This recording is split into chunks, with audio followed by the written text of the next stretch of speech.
ఇప్పుడు ఈ జూబ్లీహిల్స్ గురించి మనం మాట్లాడాలి. ఇప్పుడు రాబోయే ఎలక్షన్ మీరు చూడండి, ఇంకొక 15-20 రోజులు అయితే ఇక మొత్తం ఎలక్షన్ సీజన్. ఇక మనకి ఇష్యూస్ అన్నీ ఖతం అయిపోతాయి. మొత్తం జూబ్లీహిల్స్ మీద పడతారు అంతా. మనలాంటి వాళ్ళం కూడా ఎంతో కొంత ఆ జూబ్లీహిల్స్ మీద మాట్లాడక తప్పదు. ఎందుకంటే మొత్తం అందరూ అదే మాట్లాడుతున్నారు కాబట్టి జనాలు కూడా అదే చూస్తారు. సో దాని మీద కూడా మనం స్టోరీ చేయక తప్పదు. సో ఈ జూబ్లీహిల్స్ ఎలక్షన్స్కి సంబంధించిన హడావుడి స్టార్ట్ కాబోతున్నది. మాగంటి గోపీనాథ్ మరణంతో ఏర్పడ్డ ఖాళీ 6 నెలల్లోపు అక్కడ ఎలక్షన్స్ పెట్టాలి. ఆల్రెడీ 2 నెలలు 3 నెలలు అయిపోయినట్టున్నది. సో ఈ మంత్ ఎండ్లోనో నెక్స్ట్ మంత్లోనో నోటిఫికేషన్ రాబోతున్నది. బీహార్ ఎలక్షన్స్తో పాటు ఈ ఎలక్షన్ కూడా జరిగే అవకాశాలు కనబడుతున్నాయి. అది జరిగి తీరాల్సిందే. సో అధికార కాంగ్రెస్ పార్టీ ఎట్లాగైనా గెలవాలి. ఇక్కడ ఒకవేళ గెలవకపోతే మాత్రం ఖతం అయిపోతుంది. గెలిచి మేము చూసారా మీ సిట్టింగ్ సీట్ని మేము గెలుచుకున్నామని బీఆర్ఎస్ని కార్నర్ చేయడానికి ఎలక్షన్ని ఉపయోగించుకోవాలని కాంగ్రెస్ భావిస్తున్నది. అందుకే కార్పొరేషన్ చైర్మన్లని ఇన్ఛార్జ్ మంత్రులను అక్కడ పెట్టి ఆల్రెడీ వాళ్ళు గ్రౌండ్ వర్క్ స్టార్ట్ చేసినారు. బీఆర్ఎస్ పార్టీ ఇక్కడ సింపతి సానుభూతిని నమ్ముకున్నది. మాగంటి గోపీనాథ్ భార్యకే అక్కడ టికెట్ ఇచ్చే అవకాశాలు ఎక్కువగా కనబడుతున్నాయి. భారతీయ జనతా పార్టీ విషయానికి వస్తే వాళ్ళ పరిస్థితి కొంత ఒక రకంగా ఉన్న వాస్తవం చెప్పుకోవాలి, కొంత ఇబ్బందికరమని చెప్పాలి. వాళ్ళు ఈ ముస్లిం మైనార్టీ ఓటు బ్యాంక్ కనుక చీలితే దాని నుంచి ఏమైనా బయటపడొచ్చేమనే మార్గాన్ని వాళ్ళు చూస్తున్నారు. అట్లీస్ట్ సెకండ్ పొజిషన్లో అయినా ఉంటామా లేదా అన్న కోణంలో వాళ్ళు చూస్తున్నారు. ఎందుకంటే నియోజకవర్గం అట్లాంటిది. మనం వేరే నియోజకవర్గాల గురించి డిస్కస్ చేసినప్పుడు హైదరాబాద్ పక్కనే ఖైరతాబాద్ ఉంది. అఫ్కోర్స్ అక్కడ బీజేపీ ప్రభావం చాలా సీరియస్గా ఉంటుందని మనం చెప్పొచ్చు. విషయం ఏంటి అంటే ఈ ఖైరతాబాద్ ఈ జూబ్లీహిల్స్ నియోజకవర్గంలో ముస్లిం మైనార్టీ ఓట్ బ్యాంక్తో పాటుగా క్రిస్టియన్ మైనార్టీ ఓటు బ్యాంక్ కూడా చాలా గణనీయంగా ఉంది. ఇక్కడ Muslim vote bank 1,20,000 subject to correction అటు ఇటుగా 1,20,000 ముస్లిమ్సే ఉన్నారు. క్రిస్టియన్లు దాదాపు 40,000 to 50,000 వాళ్ళే ఉన్నారు. 40,000 నుంచి 50,000 అంటే దాదాపు 1,60,000 వరకు వీళ్ళే ఉన్నారు. మొత్తం ఓట్లన్నీ 3,98,000 ఆర్ సంథింగ్ ఉన్నారు. సబ్జెక్ట్ టు కరెక్షన్ 4 లక్షలు అనుకోండి. ఇందులో 1,60,000 మంది ముస్లిం మైనార్టీ అంటే హాఫ్ ఆఫ్ ది ఓటర్స్ అంతా మైనార్టీ ఓట్ బ్యాంకే ఉంది. ఈ మైనార్టీ ఓటు బ్యాంకు మనకు ఏ మాట కామాట బీజేపీకి వీళ్ళంతా ఓటు వేసే పరిస్థితి ఉండదు. ఎక్కడైనా ఎవరైనా వేస్తే చెప్పలేం. సో కాబట్టి బీజేపీ గెలవాలంటే జరగాల్సిందేంది, ఈ ఓటు అంతా స్ప్లిట్ అవ్వాలి.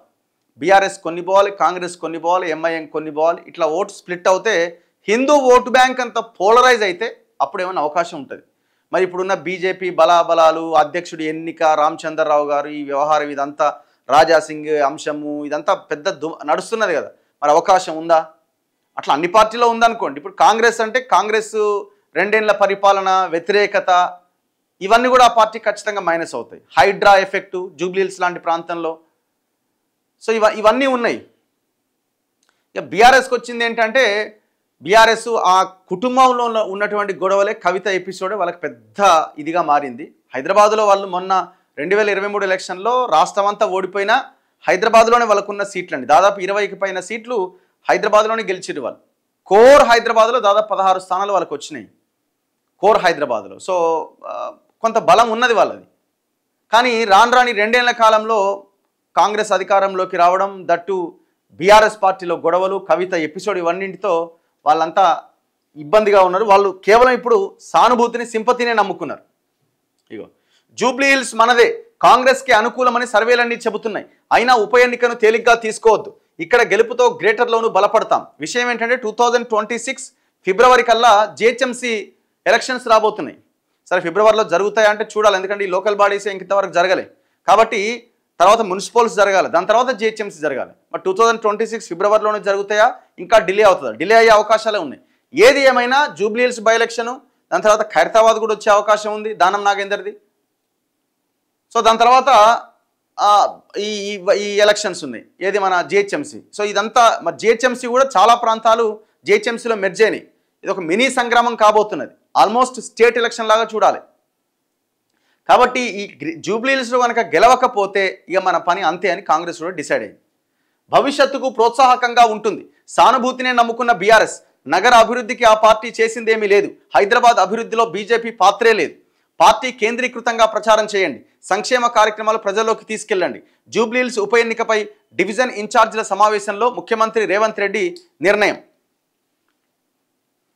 జూబ్లీహిల్స్ ఉప ఎన్నికకు సంబంధించి తాజా సర్వేలన్నీ కాంగ్రెస్ పార్టీకి అనుకూలంగా ఉన్నాయని రేవంత్ రెడ్డి తెలిపారు. అయినా ఆషామాషిగా తీసుకోవద్దని, గెలిపే లక్ష్యంగా అందరూ సమన్వయంతో పనిచేయాలని ఆ నియోజకవర్గ పరిధిలోని కాంగ్రెస్ పార్టీ డివిజన్ ఇన్ఛార్జీలకు సూచించారు.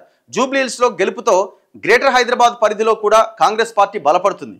భవిష్యత్తు పాలనకు ఇది ప్రోత్సాహకంగా ఉంటుందని, జీహెచ్ఎంసీ ఎన్నికల్లో పార్టీకి మరింత ఉత్సాహాన్ని ఇస్తుందన్నారు. హైదరాబాద్ శివారు జిల్లాలపైన ప్రభావం చూపుతుందన్నారు. జూబ్లీహిల్స్ ఉప ఎన్నిక నేపథ్యంలో ఆ నియోజకవర్గ పరిధిలోని డివిజన్లకు వివిధ కార్పొరేషన్ చైర్మన్లను ఇన్ఛార్జీలుగా కాంగ్రెస్ నియమించింది. ఆదివారం వాళ్ళందరితో భేటీ అయిందట. వీళ్ళు దిశ వాళ్ళైతే మొత్తం పేపర్ అంతా ఇదే రాశారు చూడండి. జూబ్లీహిల్స్ మనదే, ఉప ఎన్నికపై మంత్రులు పీసీసీ చీఫ్తో సమీక్ష. సో ఇప్పుడు ఏం జరగబోతున్నది అని అంటే, fight between Congress versus BRS ఉంటుందా, బీజేపీ ప్రభావం ఎంత అన్నది చూడాలి. వెరీ ఇంట్రెస్టింగ్ ఎలక్షన్, ఏదేమైనా వెరీ ఇంట్రెస్టింగ్ ఎలక్షన్. మరి కాంగ్రెస్ ఎవరికి టికెట్ ఇవ్వబోతున్నది? అజారుద్దీన్కి అనుకున్నారు, ఆయన సిట్టింగ్ మొన్న పోటీ చేసిండు. విషయం ఏంటంటే జూబ్లీహిల్స్ మొన్న జరిగిన ఎంపీ ఎలక్షన్లో బీజేపీ 8 ఎంపీలు గెలిచింది. ఇక్కడ బీజేపీకి సంబంధించిన వార్త రాసిరు వీళ్ళు. బీజేపీకి జూబ్లీహిల్స్ గుబులు, కేంద్ర మంత్రి కిషన్ రెడ్డి, పార్టీ చీఫ్ రామచంద్రరావుకి ఎన్నిక పరీక్ష. గెలిస్తే ఓకే, ఓడితే అపవాద్. సెగ్మెంట్లో ప్రతి వారం కేంద్ర మంత్రి పర్యటన. బైపోల్ కోసం ఇప్పటికే 5గురితో కమిటీ. గత ఎన్నికల్లో 3వ స్థానానికే పరిమితం.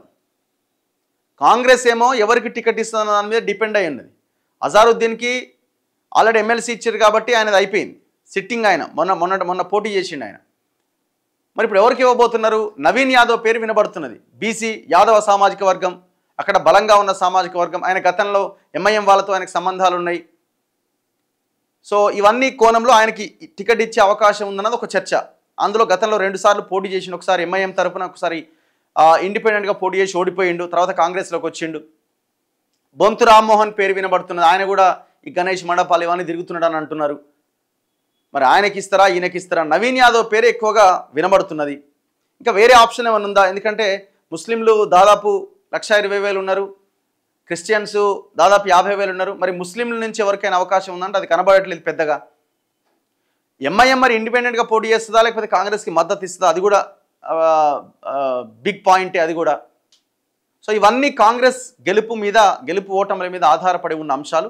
బీజేపీ విషయానికి వస్తే, బీజేపీ మొన్న జరిగిన 2024 ఎలక్షన్స్ ఉన్నాయి కదా, కిషన్ రెడ్డి అక్కడ ఎంపీగా పోటీ చేసిండు. కిషన్ రెడ్డి గారు గెలిచారు ఎంపీగా. కానీ ఆ జూబ్లీహిల్స్ అసెంబ్లీ సెగ్మెంట్లో వీళ్ళకి మెజారిటీ రాలే. 25,000 మెజారిటీ కాంగ్రెస్కే వచ్చింది. కాకపోతే బీజేపీకి దాదాపు 60,000 ఓట్లు పడ్డాయి.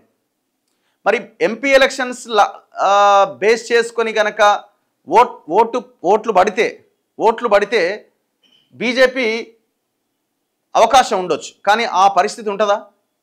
ఎందుకంటే అది మోదీ వేవ్తో, లేకపోతే బీజేపీ సెంట్రల్ ఈ కోణంలో జరిగినటువంటి ఎలక్షన్. ఇది ప్యూర్లీ బై ఎలక్షన్, ఇది స్టేట్ ఎలక్షన్ కూడా కాదు, బై ఎలక్షన్. మరి ఈ పరిస్థితుల్లో బీజేపీ ఎంతవరకు ప్రభావం చూపించగలుగుతుంది అన్నది చాలా కీలకమైన పాయింట్. బీజేపీ రాష్ట్ర అధ్యక్షుడిగా రామచంద్రరావు నియామకమైన తర్వాత జరుగుతున్న తొలి ఎన్నిక ఇది. ఈ స్థానంలో పార్టీ అభ్యర్థి గెలవడం, లేదంటే ఎన్ని ఓట్లు సాధించారు అనే అంశం స్టేట్ చీఫ్ పనితీరుకు కొలమానంగా నిలవబోతున్నది. ఆయన నియామకంపై పార్టీ క్యాడర్లో ఇప్పటికే తీవ్ర స్థాయిలో నిరాశ, నిస్పృహ నెలకొంది. ఈ నేపథ్యంలో ఫలితం ఏమైనా తారుమారైతే ఆయన పైన విమర్శలకు మరింత బలం చేకూరుతుందని పార్టీ నాయకులు అభిప్రాయపడుతున్నారు. జూబ్లీహిల్స్ బైపోల్ కోసం ఆయన 5గురు సభ్యులతో కమిటీ నియమించారు. బూత్ స్థాయి క్యాడర్లో కదలిక తీసుకొచ్చే పనిలో ప్రస్తుతం నిమగ్నమైనట్టుగా తెలుస్తోంది. ఒకవేళ మొన్న ఎంపీ ఎలక్షన్లో 3వ స్థానం వీళ్ళది. ఒకవేళ ఈ బై ఎలక్షన్లో 2nd ప్లేస్లో అయినా ఉన్నా గెలిచినట్టే బీజేపీ. అట్లీస్ట్ 2nd ప్లేస్లో ఉన్నా గెలిచినట్టే. మరి 2nd ప్లేస్లో అయినా ఉంటుందా? అవకాశం ఉందా? ఎంపీ ఎలక్షన్లో పడ్డ 60,000 ఓట్లు పడే అవకాశం ఉందా? ఇది పెద్ద క్వశ్చన్ మార్క్. ఎందుకంటే నేను ఇంతకుముందు చెప్పినట్టు ఇప్పుడు ఉప్పలో, లేకపోతే ఇంకో ఖైరతాబాదో, ఇంకో నియోజకవర్గం మీద మనం అనలైజ్ చేయగలుగుతాం. కానీ ఈ నియోజకవర్గంలో బీజేపీకి అక్కడ మెజారిటీ ఓటు బ్యాంకు 1,60,000 మైనార్టీలవే ఉన్నాయి, క్రిస్టియన్ మైనార్టీ, ముస్లిం మైనార్టీ. సో వీళ్ళకి పడే అవకాశం లేదు. సో ఇవన్నీ కోణాల్లో ఆలోచించినప్పుడు కొంత ఇబ్బందికర పరిస్థితి. గెలవడం అయితే చాలా కష్టం, అది అంత ఈజీ కాదు. సెకండ్ ప్లేస్లో ఉన్నా గెలిచినట్టే బీజేపీ. ఇక మరి బీఆర్ఎస్ కాంగ్రెస్లో ఎవరిది గెలుపు అంటే మరి కాంగ్రెస్ ఆ మంచోళ్ళకి టికెట్లు ఇవ్వకుండా లేకపోతే ఇంకా వ్యతిరేకతని మూట కట్టుకొని వీళ్ళు ఎవరికి వాడు యమునా తీరే అంటూ వ్యవహరిస్తే బీఆర్ఎస్ కూడా గెలిచే అవకాశం ఉండొచ్చు. ఎందుకంటే సింపతి ఏమైనా వర్కౌట్ అయితే చూడాలి మరి.